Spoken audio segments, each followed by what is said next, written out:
Hey girl, welcome back. We're going to talk about 5 reasons why PhD students are weird. First of all, I just want to say I have been trying to be in my budgeting era, though I cut my bangs. What do you guys think? It's like weirdly like tiered. I have my tea with red tea. So maintenance came by to the flat, and I have been well informed that when you enter a flat, you should be offered tea. And so I was like, "Would you like some tea?" He was like, "Oh, that would be lovely." I said, "But I don't have milk. Is that okay?" And he was like, "Oh no, it truly is a sin not to have milk with your tea here in England or in the UK. Anyway, okay, reason one why PhD students are weird. We're rewarded for having an addiction. My whole life could be about horror. And so it's a no brainer that my research topic, my PhD, is on children's opinions of horror movies and children who make horror films. It's a lot of hyperfocus, are hyper focusing on their niche. And when I say niche, it's niche. If somebody is doing a PhD on the origin of the hamburger, K-pop in Iran. And I also suspect that a lot of academics are neurodivergent. Our special interest, the fact that a PhD student can dedicate 4 to 7 years or so of their lives to one subject, it can be seen as a bit odd to a lot of people. I think it's lovely, but I must be biased. Being rewarded for an addiction in one subject, I don't necessarily see that as a bad thing. However, it can be a bad thing if you don't have any other interests. Like, you never want your PhD to be the only thing in your life. It's not healthy. It's not going to inform the rest of like your research, because when you have fun doing other things outside of the research, it's only going to help you as a person. I read somewhere, this is in regards to screenwriting. Okay, so you have your main screenplay project, but you should have another screenplay that you kind of like have an affair with. This example of like having a screenplay and having an affair screenplay was something to keep your mind kind of awake, able to bounce with new ideas and not get bored of one. The PhD needs to have a polyamorous dynamic, like equally loving multiple projects or interests. So let's say you're doing a medical PhD, but you love music, you play guitar in your free time. Has nothing to do with your PhD, but it's still good for you. And let's say you're into tarot, so you're learning how to read tarot cards too. So all these things, it's like, do the things you want to do. Don't make your whole personality your PhD. Second reason why PhD students are weird. We live in the upside down. Well, it makes more sense if I say we are the in-betweeners. I didn't even realize it's like that show. I have never seen the in-betweeners, but I know it's huge here in the UK. PhD students are basically staff members, but they're also students. It's like you're living in between worlds, and people treat you as such. Other postgrads don't have the same privileges as you do, because you're seen as more responsible. You're an adult with lived experience, with other degrees. But then there's like more experienced academics, people who have doctorates, people who have done dozens of publications, and they see you as a young mind. You're getting constantly thrown back and forth of like, who am I supposed to be in this moment? How am I supposed to act? I don't know why I became Southern, but honestly, I feel like it's a gift. You are able to help people, help the younger ones who are doing their undergrad or their masters, but then you are a young mind. You're still learning about how to becoming the best academic you can be. There's value in living in between worlds. Like, you're building up these two things that become one. A great thing, I would say. Underpaid and overworked. Not all PhD students get paid. I'm not getting paid. My peers aren't getting paid, but there are some programs that will pay you to do your research there. We're doing the work of like an employee, but not having the same pay of like something that's sustainable to survive. We have to pay tuition, we have to get accommodation, we got bills, we got lives. Some of us have kids, some of us have cats.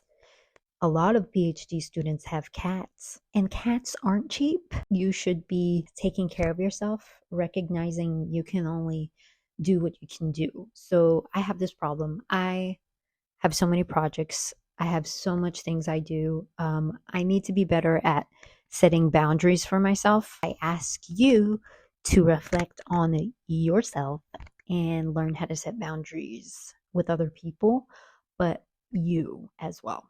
Number four, I think it's number four, working in a high anxiety environment. You get anxiety. I get anxiety. We all get anxiety. Hooray! Academia is not for the faint of heart. There's a lot of expectations. In the US, I would call it red tape. I don't know what they would call it here in the UK or if it's the same thing. There's a lot of red tape. It's going to be so frustrating to break through it because they're so set in their ways, so many systemic issues, and they're going to beat you down when you try to change something because they don't like change. You would think academia likes change because we're all about researching something that hasn't been discovered yet, but they only want it within their rules. That's the whole irony of it. It can also be very competitive if you want to stay in academia. I already have friends that are thinking about doing a postdoc. It's a very, very, very intense to get a postdoc, to be able to get the opportunity for a postdoc. It's a lot of anxiety, but it's all about the way you handle it. I feel like it should be mandatory for PhD students to have well-being support provided and funded. Isn't there that statistic that like 50% of PhD students drop out? It's so normal for a PhD student to cry like because of how overwhelming it is. I honestly think it's very unhealthy. Like we don't have the proper like resources. Yes, there's a well-being office, but don't get me started on academic well-being offices because yeah, don't get me started because that's going to be a whole video in itself. You have a responsibility to yourself, sadly, because I mean, you should, period, but sadly, the university doesn't care. I hate to tell it to you, but they don't care. They have these systems in place, and there might be people who work in these departments that mean well, but most of them just want money. Again, I'm not targeting anyone that I personally worked with. Um, I've gotten a lot of great tools and support from my disability office as far as like giving me particular software that helps me uh, research better because I have ADHD. Hashtag not all well-being offices, but generally speaking, you need to be taking care of yourself because no one else will.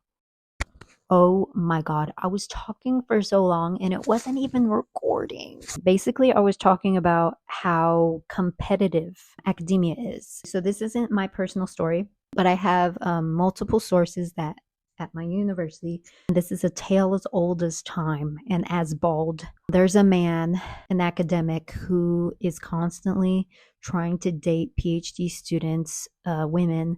Then he undercuts them, undermines their work, negging, harasses them, makes them feel small, doesn't give them opportunities, especially if he's jealous of your success. He is climbing up the ladder because he knows how to kiss ass. A terrible person, but because he's smart on paper and he knows how to talk his way through things, there's this group of women who are affected by his inappropriate behavior. But of course, the academy or academia, people above, don't do anything. Take care of yourself. Go to therapy, get support, have friends you can trust. This is the last one, but it's a big one. Isolation. Since you're the only person in your area of research, you don't really get to communicate with other people and like what, like for example, if you go to film school, you know, you're all going through the same thing. You're working at home or in your office alone. PhD students are gremlins for real. Don't feed them after midnight. Don't get them wet. Make sure you try to do co-working, social events, and I don't mean just networking. You need to be able to take off your PhD student mask and just have fun. So find your tribe, find your community, even if that's online. Please eat. I shouldn't be talking. I eat oatmeal mixed with canned mackerel. So those are the 5 reasons why PhD students are weird. And I hoped we've learned something today, that when you see a PhD student looking lost on the street, don't judge them.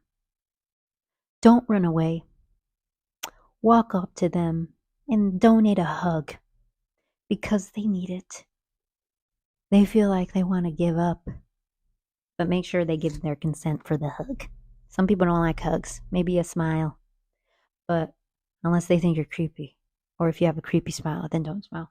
Anyway, PhD students, they're aliens, but aliens need love too. Thanks for enduring me. I'm cringe. I embrace it. You're either on the ride or you're not. If you're still here and listening, I love you because it means you're my type of weirdo. We need more of you in this world. Thank you for listening. Really appreciate it. Please subscribe to the channel if you want to. It really, really helps. Let me know if you have any specific questions about academia or PhD life or horror. I'm always happy to get ideas as to what kind of videos you want to see next. Sending love, hugs, and legal drugs. Have a wonderful, wonderful day, afternoon, or night. Love you. Thank you.